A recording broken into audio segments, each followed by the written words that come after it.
This question is as straightforward a question as you could possibly get out of this chapter, and what we're trying to understand here is when an organization goes up and issues new shares, what impact does that have on the balance sheet and the income statement, if there is any. So you can read through this blurb, and basically what's happening is we have the Optoma Medical Group is issuing 3 million shares of stock. Okay, so that's important, number of shares. And we need to know the market value per share, $12.50. We need to look for a par value or a stated value per share, that's 1 penny.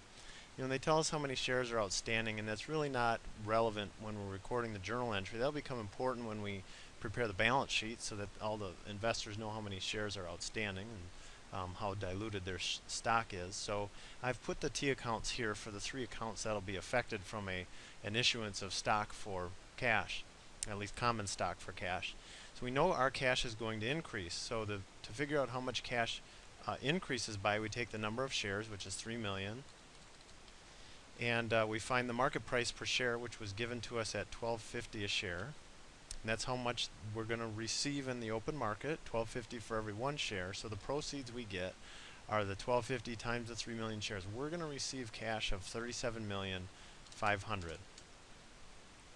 And in exchange for that, we're giving up equity. So cash is an asset. These are equity accounts, and equity accounts increase with a credit on the right side of the T account. So the key here is debits have to equal credits, of course, right? And we need to split how much of this $37,500 goes to common stock as opposed to the paid-in capital in excess of par.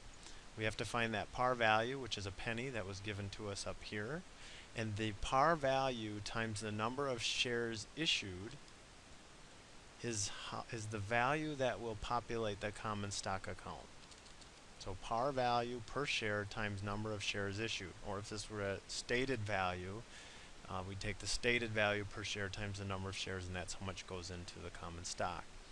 Now by default here, you could take the difference between the proceeds and the amount going to common stock, and that's the amount in excess of par. So that's the amount that goes into the paid-in capital in excess of par. So our journal entry is simply that. You debit cash for $37,500, you credit common stock for $30,000, and you credit paid-in capital in excess of par for the $37,470.